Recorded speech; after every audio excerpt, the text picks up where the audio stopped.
Hi all, in this video we are going to create entities for our authentication and authorization. That is user table, role and authority tables. Now here the difference between role and authority is role can be same across all the environments, but authority can change. Example, like consider I have a developer role in dev environment which has all the permissions like create, read, update, and delete. Whereas the same role in production will have just read operation. So authority is basically permissions that are assigned to a specific role. Another example, consider an employee has a role team lead, and this role is same for the employee or across the organization. Okay, but the same employee can have different permission outside the current assigned project. Okay, so hope you're getting the difference between role and authority. Now, the next thing that we are going to have between user, role, and authority is the associations. Okay, a user can have multiple roles and a role can be assigned to multiple users. Okay, so it's a many-to-many mapping, right? And in the same way, a role can have multiple authorities and an authority can be assigned to multiple roles. Again, a many-to-many mapping. To understand this, let's start creating the entities, and you'll get more clarity on associations between user, roles, and authorities. Okay, so what I'm going to do is in my entity package, I'm going to create a class called user. Okay, and in here, what I'm going to do is I'm going to implement serializable. Okay, and then generate the serial version ID, and I'm going to annotate this with entity, and I'm going to import this, and I'm going to name this table as user.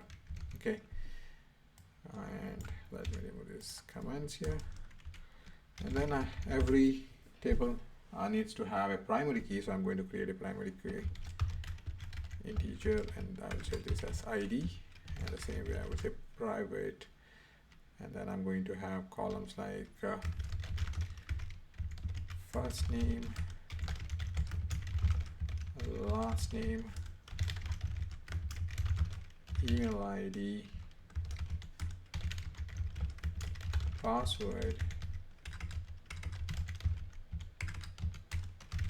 and then I'm going to have a flag that says whether the user is active or inactive, or to say it is if the user is enabled or disabled. So in that case, I'm going to have enabled. Okay, and then I'm going to have something called private. As I said, that is a many-to-many mapping between users and roles. So I'm going to create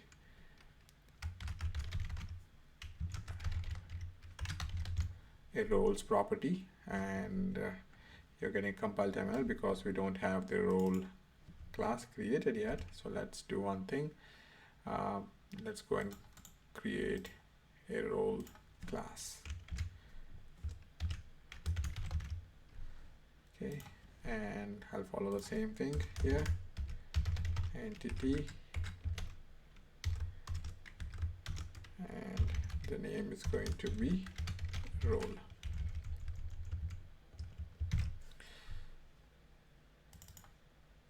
And this implements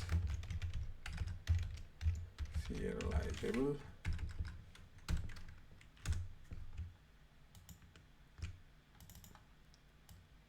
Perfect. And then primary key. I'm going to name it again.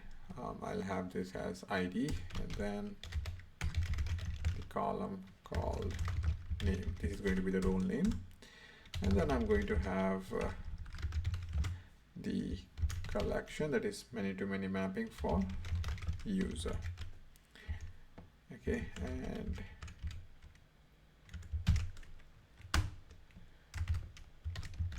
user, and here I'm going to have this as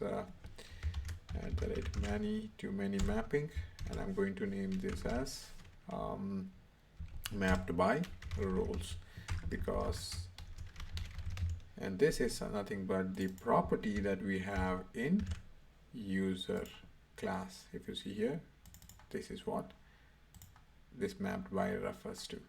Okay, so let's come back to our user table and try to import this thing, and here we are going to map it as many-to-many mapping, and this is going to be, I'm going to do this as fetch eager, and then what I'm going to do is I'm going to create a join table.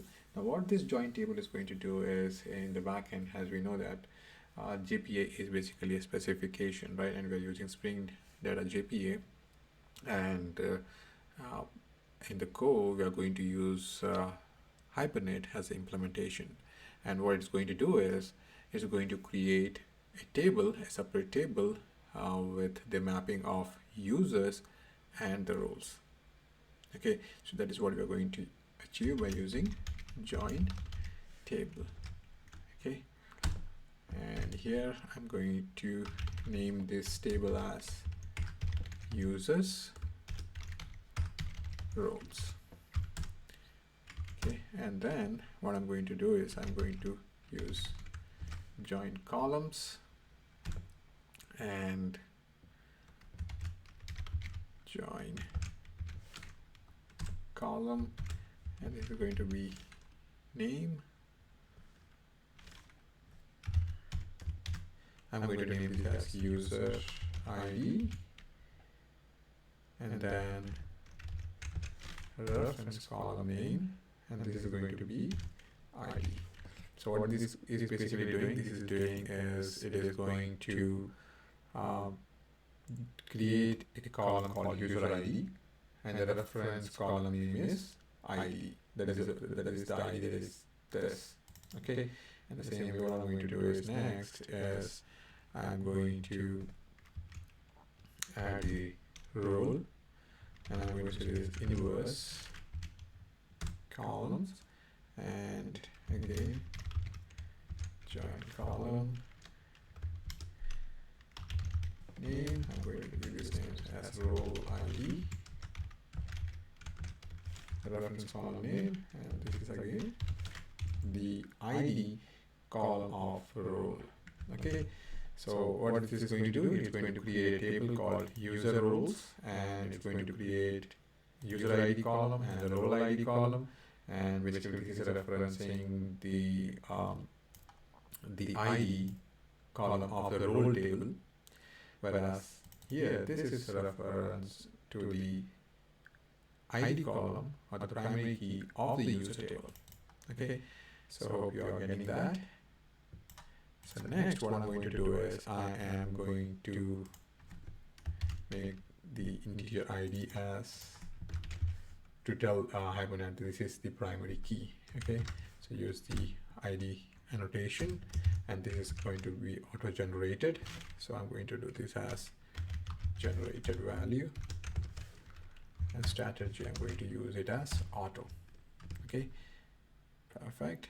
And the same thing what I'm going to do is I'm going to use the same thing here in the roles table that is here. Okay, so far good. So let's come back here and let's create the getters and setters for this. So getters and setters, select all, and just say finish. Okay, so all good. Let's format it. Perfect. And what else do we have? Okay, and we can also do one thing is we can also create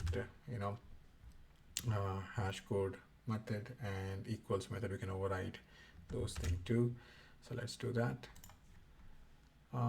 Here what I'm going to do is I'm going to use just the ID. That should be enough. Okay, you can also make a combination, because for sure, ID is going to be unique, so I'm going to use ID as the key here for creating hash code and equals method. So let's do that and generate. So that's fine. And I can also use I can also create I can override this toString method, but I don't want to do this for the Pojo class, that is the entity, but I can do that for the DTO class that I will be creating from this user class. So let's go back to our roles. Now here, as we discussed earlier, that we are going to have a mapping between roles and authorities. So that means there is going to be another class called authority. So let's create that, and I think it's just authority, and I'll follow the same thing again here, and entity, and I'll name this as authority. Implements serializable, and then generate the serial version ID, then the primary key,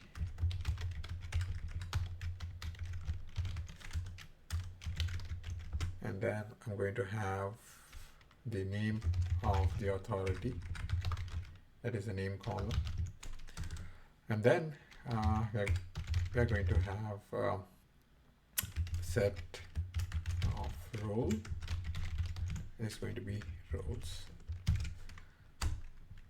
Perfect. So, and this is going to be the primary key. So I have the ID annotation. I'm going to auto generate this. So generated value started G is going to be auto. And then this is going to be many to many mapping, and then I'm going to do this as mapped by, and this is mapped by authorities. Okay, and when we say authorities, that is mapped by, so we need to have a property called authorities in roles class. So let's jump back to our roles class. And here we are going to create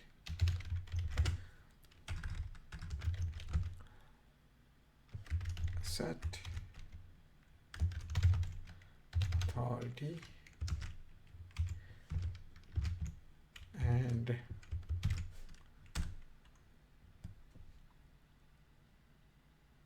is the spelling right? Oh, okay, I have a spell out a typo here. It should be authority. So let's rename this authority. Okay, update, next, and I would say finish. Okay, so this should fix here, authority, perfect. And then I'll apply the same thing as we applied between user and role. We are going to create a table, and that will be a mapping between the role and authority. So here, first thing is we need to give the mapping, the association. The association is many to many, and I'm going to do this as fetch eager. Okay, and then I can also have one more, that is if cascade all, but I can keep that. You can add that if you want, but for now I can just keep it as is. And here, join table. Join table, the name I'm going to use is roles authorities, and then I'm going to use the @join table. Sorry, this is going to be join columns. No, it is not going to be annotation, it's going to be the property in the join table. Okay, and then here I'm going to use join column, and this is going to be name. I'm going to name this as role ID, and then I'm going to have this as a reference column.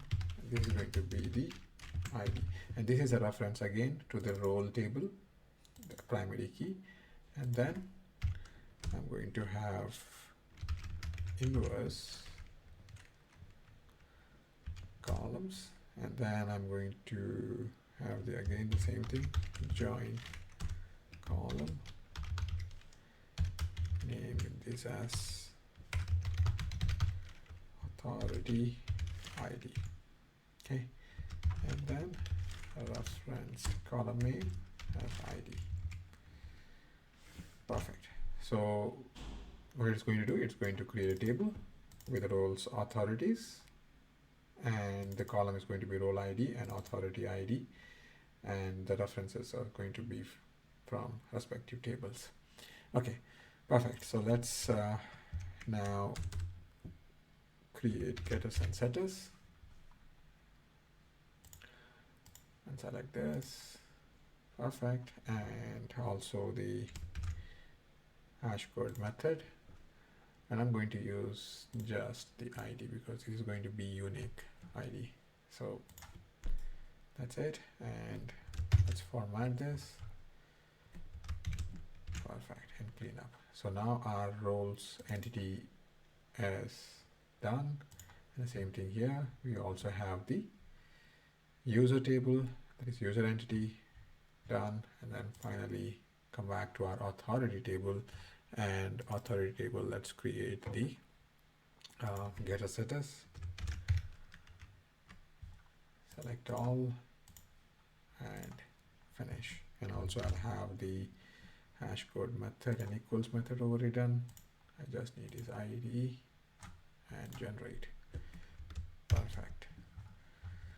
So I guess we are all good. We have the entity, authority table, ID generated, name. Okay, in case if we don't give any annotation, then what it's going to do is it's going to take whatever we have here as the property name. So in case, for example, if we have here as first name, so the table or the column name that is going to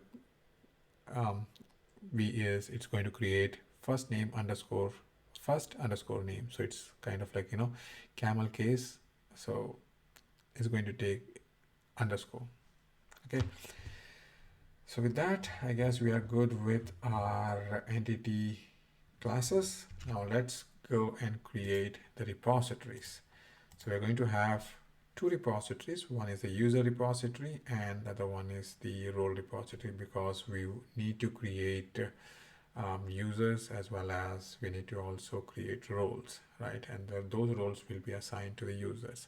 This is something that we'll be doing to just make sure that we have few users and roles handy to test the actual Spring security. Okay, so let's do that. First, I'm going to create a user repository. Okay, and I'm going to name this as iUser repository, and perfect. And then I'm going to extend this with JPA repository.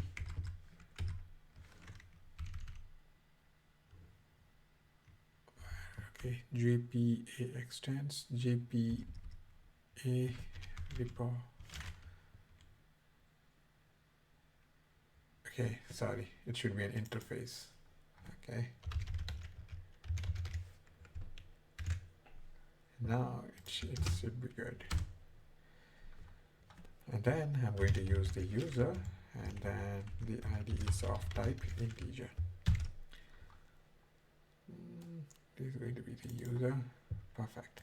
And what I'm going to do is, by default, you might have all these methods, but let's do one thing. Let's have few methods with find by user. Okay, username. I want to find a user using the username. So I'm going to create find user by username. find user by username. Perfect. And then I'm going to give this as username. In the same way, I'm going to have another method, and this is going to be, I'm going to find the user by email. Okay, find user by email ID, and this is required because when you're trying to register, for example, a user is trying to register to an application. So what we want to do is we want to check whether the user name exists in the database. Okay, if it exists, then we want to send back a response saying that username already taken.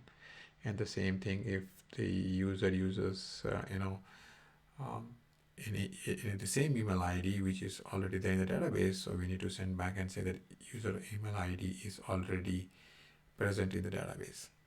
Okay, so these two methods kind of will be used to validate the user when registering to the application. Okay, so let's do that. Email ID. Perfect.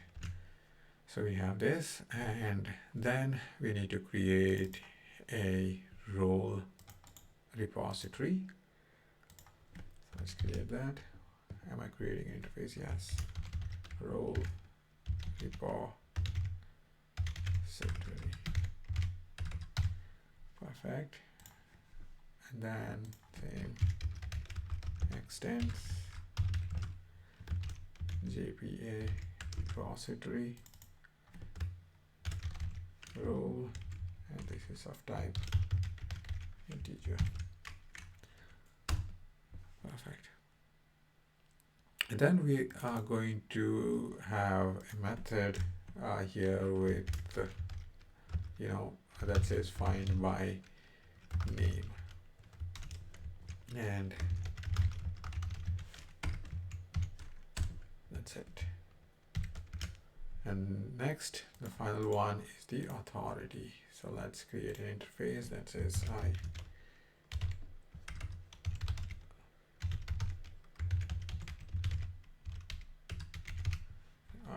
authority repository, and in authority repository it's going to be the same thing again.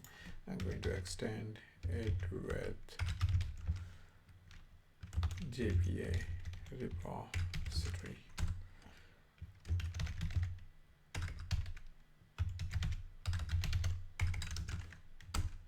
Authority, and it's of type, the primary key is of type integer. Perfect. And then next we have is authority. We'll have a method called find by name, just like our role repository. We're going to have the method with find by name. Okay, so let's take a look at review our repositories. Everything looks good. Our role repository. Okay, and then authority repository. Okay, the one that we are missing is we are missing the annotation, and the annotation is repository, and the same thing needs to be applied to our role and to the user. Yeah, okay, so now I think everything looks good, and let's take a one more time. Okay, fine, everything looks good now. So now what we have the user entity. Okay, it has all these columns. We have first name, last name, email ID, and we are missing something here. I guess we are missing the username, because if you look at here, we have we need to find the user by username. So let's go back here and private string user name. Okay, with this, I guess I have to regenerate everything, all the getters and setters, or I just need to add one. Okay, so let's do that. Add it here. Perfect. Done. So again, this is going to create a column called user underscore name for the camel case. And let's look at the roles. It is many to many mapping. I'm fetching it eager, and I'm going to create a table called users underscore roles, and it's going to have a column called user ID, which is a reference to the ID here. And then I have another column called role ID, and it's a reference to the ID of the roles table. Okay, the next is our role. Here we have ID, entity, mapped by roles. Then we have authorities, and column is role ID and authority ID. So I think we are good here too. And then finally, we need to look at the authority table. And authority is, again, we have name, authorities, it's mapped by authorities, set roles, and then getters and setters. Looks good. We can also do one thing here. We can have a constructor. Okay, and the constructor can be of something like this. Okay, let's do this. Constructor using fields. I'm going to have this too, and also have the default constructor generated. Perfect. That's it. So now finally, I guess our authority table looks good. And let's come back to the roles, and we can do the same thing with the roles. But I don't think so we are going to use that, so that's fine. Okay, and user. Okay, so we are all set with the backend. We have now the user entity, role, and authority entity. And we also created the repositories for all the three. So in the next session, what we're going to do is we are going to create the controller class and the service class. And we're going to see how we can create a role and the users using our postman. That is, we are going to submit the request through the postman and create a few users and roles and authorities, which we'll be using later to continue our work with the Spring Security. Okay, so that's all for this video, and see you in the next. Thank you.